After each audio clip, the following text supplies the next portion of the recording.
Hi, I'm Paul J. Welcome to the theAnalysis.news podcast. Please don't forget there's a donate button at the top of the webpage.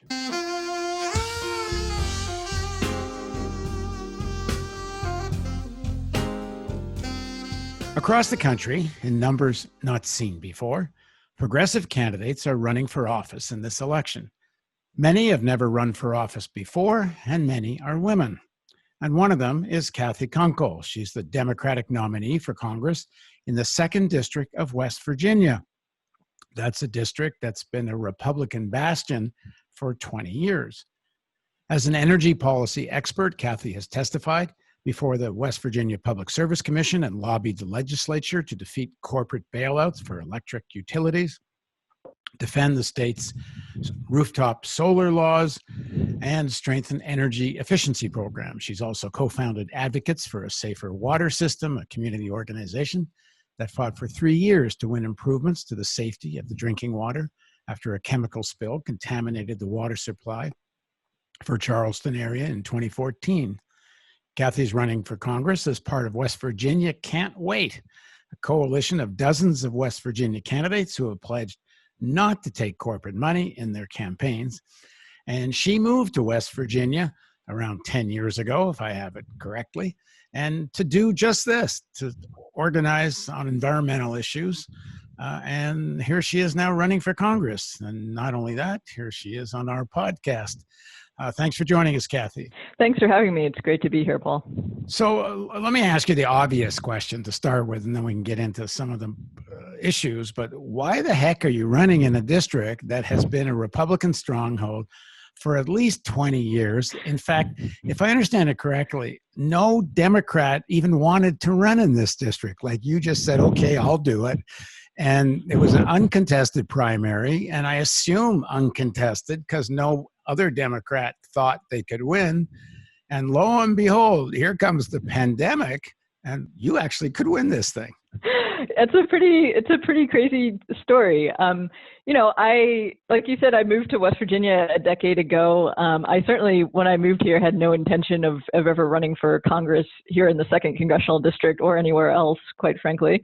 But I have been very involved in community and environmental issues here over the last decade. And I've just been frustrated more and more by the lack of political leadership on energy and economic transition issues here in West Virginia. You know, we're a state that's been dominated by extractive industry, by the coal and gas industries for decades, and we've perpetually been one of the poorest states in the country. And now that the coal industry's been collapsing here for the last decade and going from bankruptcy to bankruptcy, our political leaders from both parties, frankly, just keep making empty political promises about how they're going to bring back the coal industry. And my opinion is that we need to be doing something different here. We need to figure out how we're going to actually manage this transition in a way that is good for working people, that revitalizes our economy here, and that diversifies our economy so that we're not just a sort of extractive colony for the rest of the country, as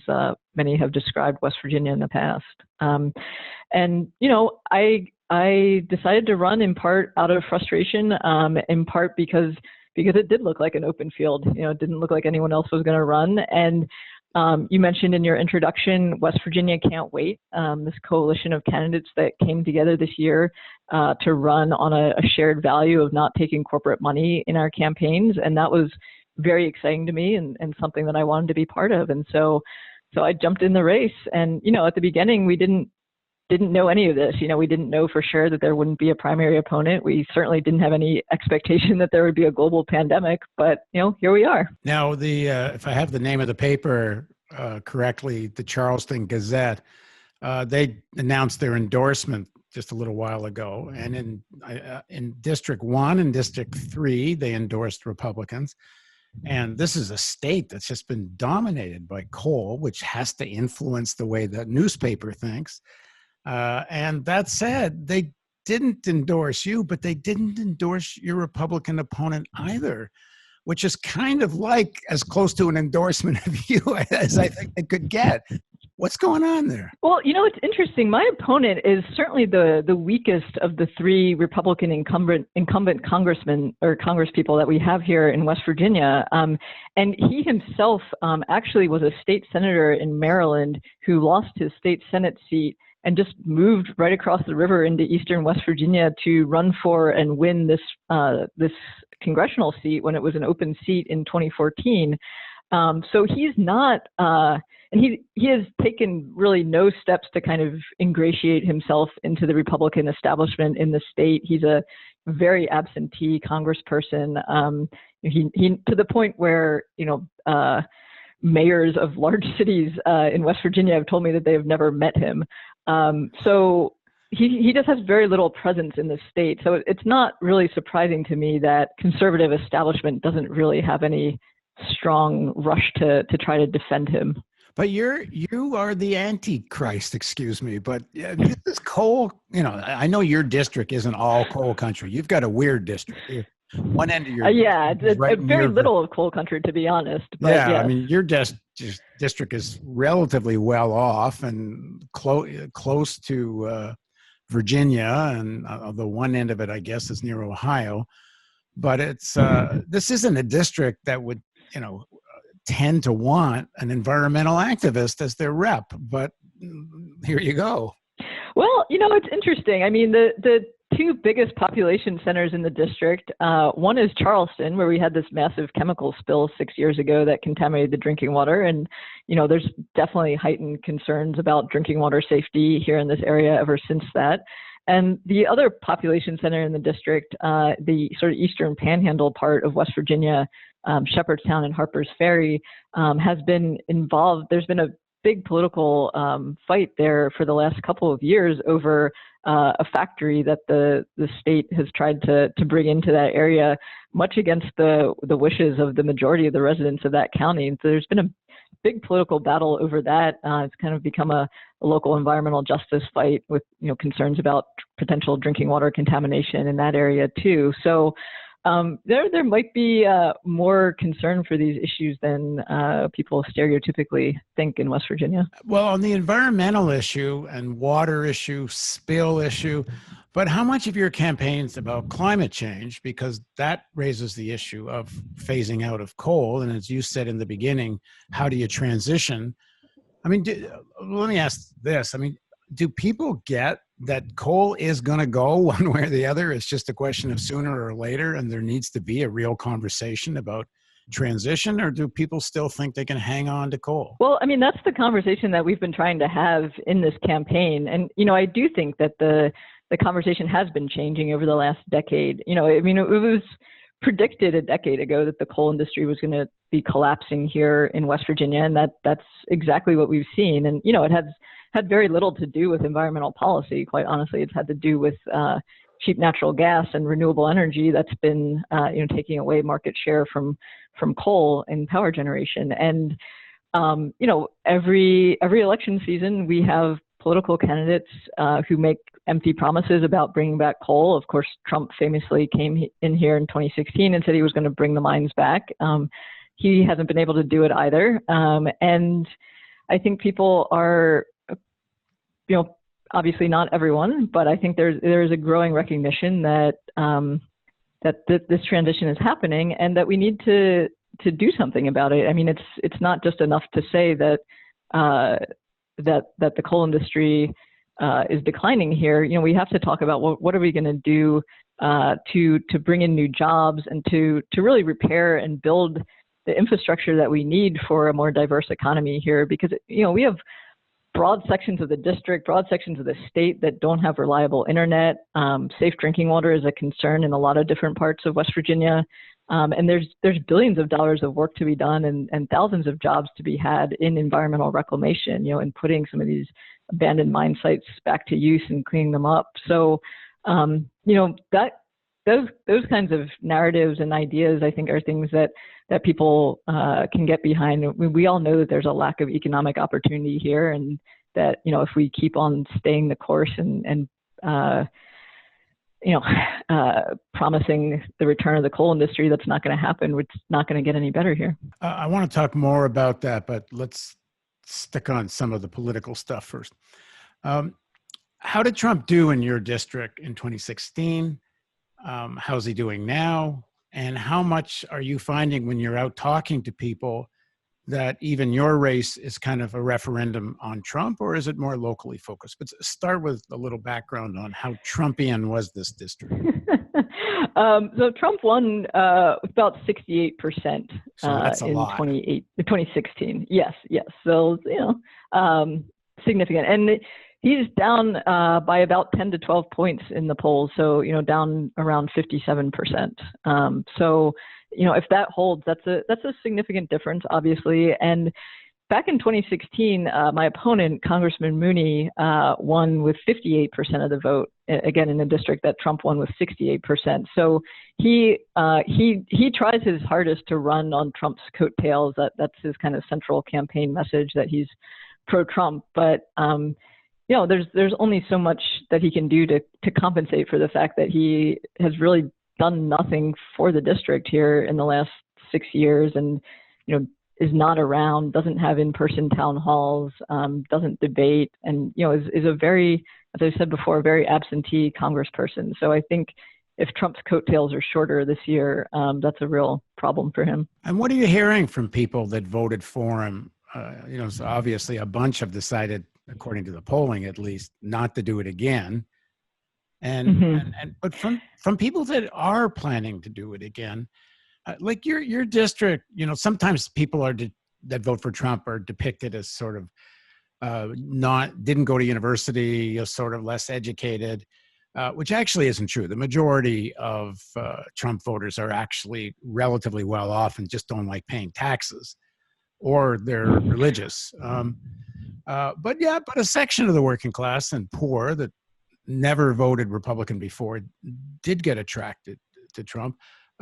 But your district the demographic is a little more affluent, if I'm correct. And what are these people saying? It's not particularly affluent. No? I mean, maybe it's more affluent than Southern West Virginia, but that's got to be probably one of the poorest congressional districts in the country. So we're a poor state, and it's still a relatively poor and working class congressional district. Okay, so what are people telling you?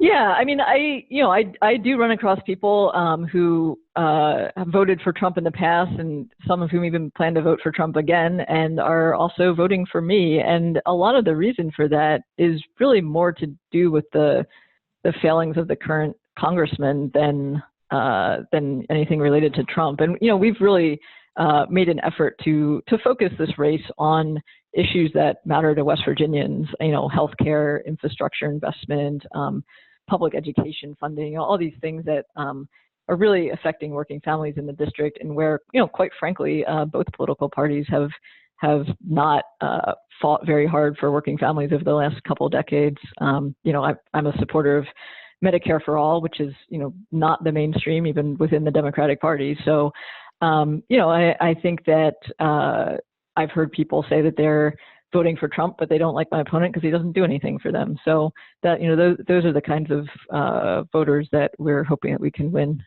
over here. And help us understand those people that are going to vote for Trump again, and especially ones that are willing to vote for you.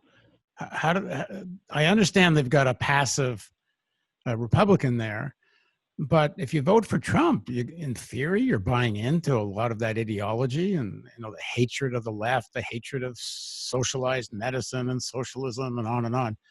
What are you actually hearing from people? Yeah, I mean, I think a lot of people do not vote about policy issues or on ideological grounds quite as much as you or I might think. I mean, I think there are a lot of people for whom, Trump's attitude appeals to them. They want someone who hasn't been a career politician, or who, kind of is able to sell himself as anti-establishment, which, is, I would argue, inaccurate, but he certainly has managed to sell himself as anti-establishment. And there's a lot of anti-establishment feeling here in West Virginia. And I think, for good reason. I mean, we're one of the states that, like a lot of rural America, has really been left behind by both parties over the last couple of decades. And, we can talk all day about rising inequality in this country and the fact that wages for working class Americans have basically stagnated for the last 40 years, and that there's a lot of that in West Virginia. So let's talk about coal. So what's your vision then of what happens with coal? What does the transition look like? And, you go to Congress, what are you going to be fighting for? So, I think a first step has got to be infrastructure investment. That sounds boring, but it's hard to imagine how you can really bring in small businesses or light industry or even, just people to move to an area that can't provide reliable internet or safe drinking water in the 21st century. And I've talked to broadband internet is the single biggest issue that has come up in this campaign from constituents across the district, and well before the pandemic.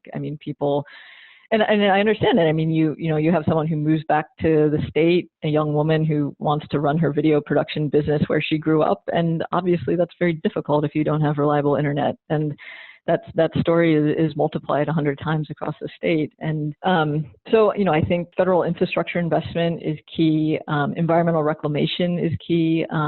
Cleaning up water pollution, the environmental degradation, the coal ash ponds, all of that.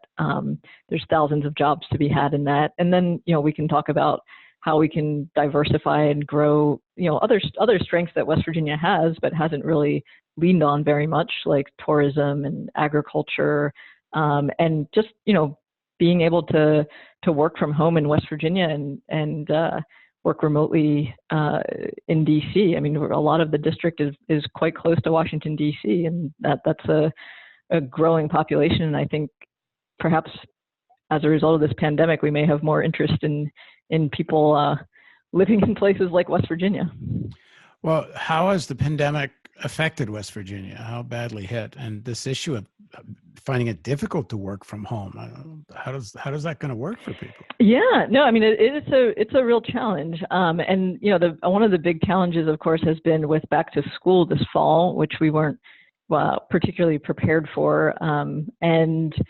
I've heard stories of students having to drive an hour to sit in a parking lot to download their assignments for school, which is just ridiculous, and our students are getting left even further behind here. In terms of the pandemic more broadly, our cases are on the rise. We're a relatively rural state, so we haven't obviously been as hard hit as major cities, but it is a growing problem here. I don't know that we ever really got out of the first wave. I feel like we're in a slowly growing wave for the last couple months. But now, being such a pro-Trump state and pro-Trump district, how has that affected people? Are people wearing masks? It really varies across the state. There was a lot of resistance to it at first, which I think came directly from our president's sort of dismissal of that whole idea. But it's certainly, I think, been catching on more, and there are definitely, I think, especially in rural areas, thoughts that the whole thing is just kind of overblown, and but at the same time, unfortunately, as the pandemic expands and more people are directly affected by it, I think that attitude has been declining over the last few months.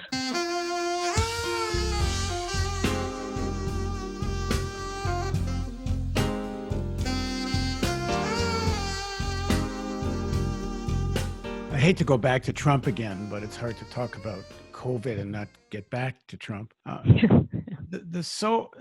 Such complete disaster, the way he treated the crisis, and in denial. It's very similar to climate denial. I think it's a real attitude of anti-science, but for reasons that are clear. It's especially on climate. It's very profitable to be anti-science if you're getting money from the coal industry, which Trump does. But in terms of the people you're talking to, how do they get their heads around what a disaster he's been on the pandemic, and what that's going to mean? The more the economy slows down, they're very likely it's going to have to be more closures. And I know they're claiming they're not, but it's the way the pandemic's out of control in many parts of the United States.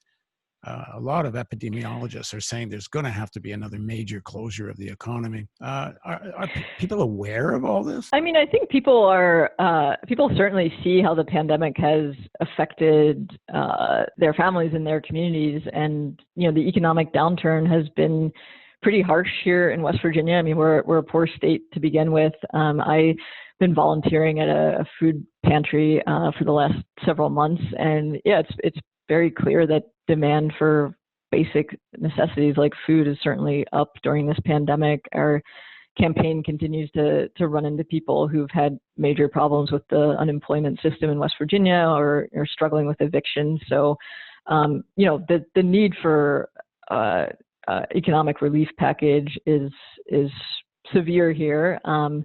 And yeah, I mean, I think people are frustrated with Congress's lack of action on that, to be sure. And the reality is that our economy is not gonna pick up until we get this virus under control. I mean, people are not gonna resume their normal habits until they feel safe doing so. And that's, I think, a reality that I hope more and more people are realizing, especially members of Congress. So you've mentioned a couple of times during the interview so far that it was the leadership of both parties have really failed in West Virginia.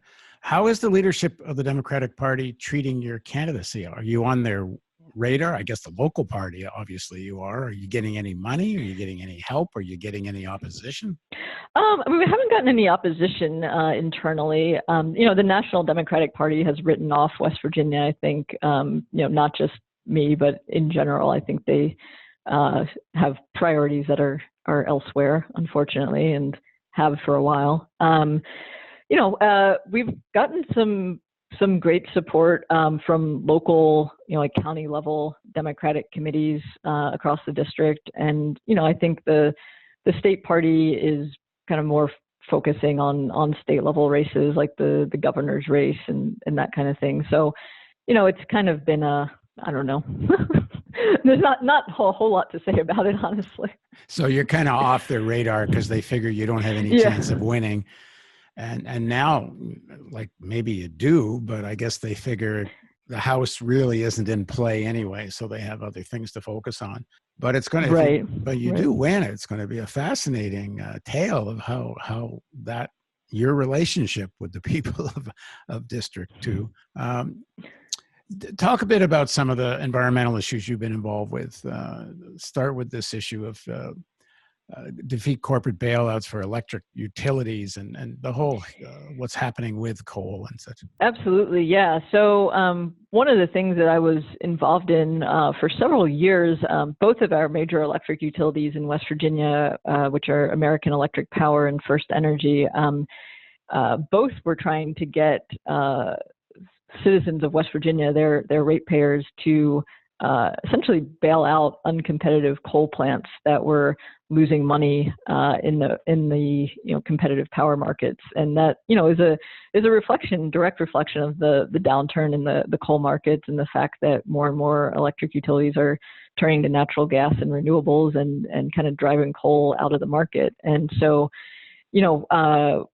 we fought several battles along those lines related to multiple coal plants, and won one of them and didn't win another one. But I think it certainly also opened my eyes just to the power of the utility lobby in the state, and of course the coal industry lobby. And I think that it's hard to underestimate the power of those industries in terms of not only the money that they throw around in elections, but also just the lobbying influence and the political influence that they wield in regulatory agencies too. And a lot of influence within the West Virginia Democratic Party leadership. Is that not right? Yeah, I mean, the Democratic Party in West Virginia, I think people outside of the state may not realize this, but West Virginia is historically a very Democratic state in the sense that the Democratic Party controlled our state legislature for more than 80 years, from the New Deal era, from the 1930s until 2014. And so, it's no surprise that the Democratic Party became very caught up in the politics of coal, and very much was a backer of the coal industry during that time to maintain their political power in the state. So when people are frustrated with the Democratic Party, looking at the fact that West Virginia has perpetually been one of the poorest states in the country and perpetually taken advantage of by out-of-state corporations, I can sympathize why people are frustrated with the Democratic Party here. And what do you say when they accuse the Democratic Party of being guilty of helping to create the poverty really in West Virginia? Yeah, I mean, I just, to me, it's an argument for West Virginia can't wait, and for candidates that are not beholden to industry, whether it's the coal industry or anything else, candidates who are going to be unapologetic in fighting for policies that working families need, like universal health care, like funding for public education. I mean, another great example of this is, we've had these massive teacher strikes in West Virginia over the last couple of years. And one of the big demands has been around funding for public employee health insurance. And over the last decade, West Virginia passed major corporate tax cuts at the state level and essentially financed those by cuts to public education and cuts to, among other things, the public employee health insurance program. So you can see very clearly what happens when you have political leadership that's more interested in catering to corporate interests than to the public at large, and saw West Virginians rebelling against that in the strikes. That was really interesting, the teacher strike, because, the state, which is so pro-Trump and in theory it would be so anti-union, but in fact, the teachers actually got quite a bit of support. Yeah, it was incredible. There was an incredible level of community support. And West Virginia also has a very strong labor history. And when I was down at the Capitol during the strike, just, walking around and talking to people about, why they were there, a lot of the teachers referenced, their family history in labor unions. Like, oh, my grandpa went on strike in the mines, or my father was on strike in the steel mills. And there's a real strong sense in West Virginia that you don't cross a picket line. So people's politics are a lot more complicated than just, boiling it down to did they vote for Trump or not. Yeah, in the 1930s, West Virginia was a center of very militant mining unions. Do you have a handle on what happened? How do you go from such militant progressive mining unions to a majority Trump or Republican supported party? Yeah, I mean, I think some of it has to do with, the decline of the labor movement, obviously nationally over the last many decades, and the fact that there was, a deliberate attempt to purge labor unions of their more radical leadership, starting in the 40s or 50s, I believe, which certainly has played out for negative consequences for the labor movement as a whole. And yeah, I mean, I think it goes back to West Virginia being more of an anti-establishment state. I mean, when the Democratic Party is kind of not offering any real alternative to economic poverty here, people turn to the Republican Party, which of course, didn't offer any real solutions either. But people are, I think, just frustrated here, and you saw that in voting for Trump. You saw it in the fact that Bernie Sanders won every county in the Democratic primary that same year, and you saw it in the teachers' strikes when we had thousands of teachers in our capital chanting about raising taxes on the gas industry to fund public education and public employee health insurance, which is not the kind of demand that would have come out of either of our relatively corporate parties here in West Virginia. How did Obama do? Honestly, I don't remember. I mean, he didn't win West Virginia, but I don't remember what the margin was. Now, these teachers, they have their families, their friends, their families, extended families. So it's very, as you say, it's very complicated, the politics, because the people really supported the demand of the teachers, which was to a large extent for smaller classrooms and more resources for the kids. And also put this together with something you said, that some people that are voting for Trump are voting for you, and you're advocating Medicare for all, universal health care. Do you find people support that policy, but they can still vote for Trump just because they like something about the guy's personality, which is a little weird, but I see why people might? I mean, I don't know that I've ever had a conversation that gets into that level of policy detail with someone. I've certainly, as I said, I know folks who are voting for me and also for Trump, but I don't know if it's that they specifically support Medicare for all, or they're just kind of willing to go along with it, and maybe it's a good idea, but they just really don't like Congressman Mooney. But I think, writ large, Medicare for all is a popular idea here in West Virginia. I mean, remembering back to Bernie's 2016 campaign, I mean, that was really the core issue that he lifted up and campaigned on, at least when he was here in West Virginia. And so that was, very popular when he was campaigning on it here. And everyone I know in West Virginia practically has a healthcare horror story of, themselves or someone in their family struggling to access the healthcare that they need. And, Medicare for all, I think if explained to people is a popular idea. I mean, no one is a huge defender, or very few people are huge defenders of the private insurance industry. How powerful is evangelical Christianity in your district, in the state? How much of that makes up Trump support? I mean, it's certainly there.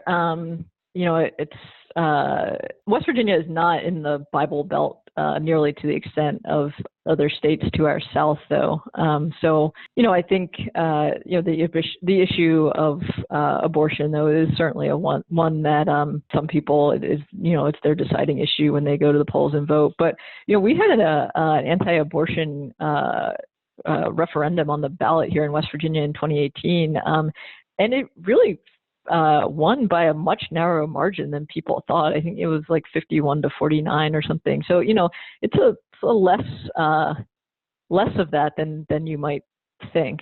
Are people talking about the Supreme Court at all? Not in like everyday conversation. I mean, I certainly am, and I'm alarmed that we could have a Supreme Court that takes away health care from millions of Americans during a pandemic. I mean, I think that's completely insane. But it's not a conversation that I hear a whole lot, or that I get asked about a whole lot. So if you win and you're off to Washington, I guess you start allying with some of the other progressive Congress people. And how do you see this fight within the Democratic Party taking place? Because there's a lot of people that supported Sanders who are voting against Trump, and they're not certainly voting for, what they call corporate Democrats.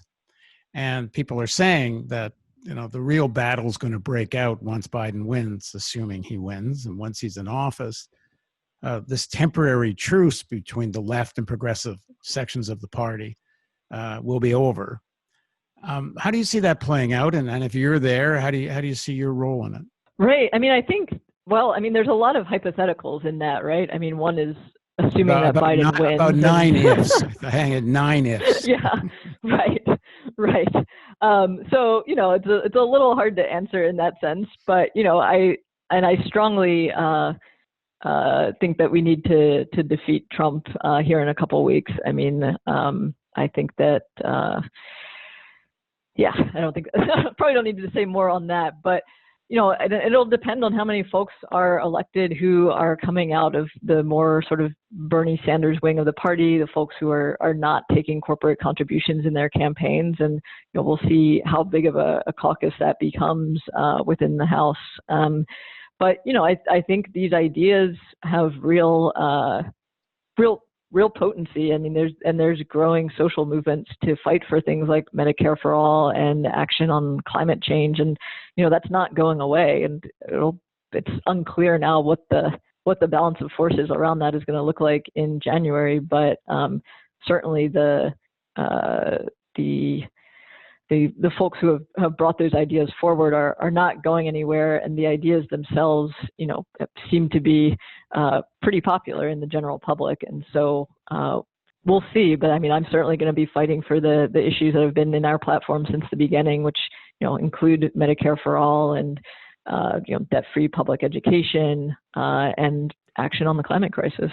So I get that in your district, it's very locally focused. It's less a referendum on Trump than it is about the incumbent, who doesn't seem to know how to find the district in his travels. But this issue of Trump is a big issue, and he's down in the polls in West Virginia. what do you say to people that actually might be on the fence about this election? They don't much like Biden, but they are getting sick of Trump, but they've been with Trump. They don't know whether to leave him. What do you say? I mean, if I'm just speaking for myself in terms of our election, I mean, I would just focus on our race and the fact that I'm not taking corporate money. And, we've seen time and again that the establishment of both political parties is not really fighting very hard for working people and is more interested in lobbyists and donors. And that's certainly the case with my opponent. So, that's kind of the pitch that I make to people. Yeah, I mean, Trump is going to win here in West Virginia, and that's really not the battle that we're fighting in this campaign. We're, just trying to get elected here on a platform that supports working people and that builds the West Virginia Can't Wait movement to continue to run candidates here in West Virginia who are really going to change the narrative away from what it's been in both parties. All right. Well, thanks very much for joining us, Cathy. And let's talk again after the election. So you'll either be a I don't know, is it congressperson or congresswoman? What do they say these days? Congresswoman, congressperson, whichever you prefer, okay. or I'll be unemployed. All right. Well, we'll talk again after that. Thanks for joining us. Of course. Thanks, Paul. And thank you for joining us on the theAnalysis.news podcast. And again, don't forget the donate button if you haven't done it yet. And thanks for listening.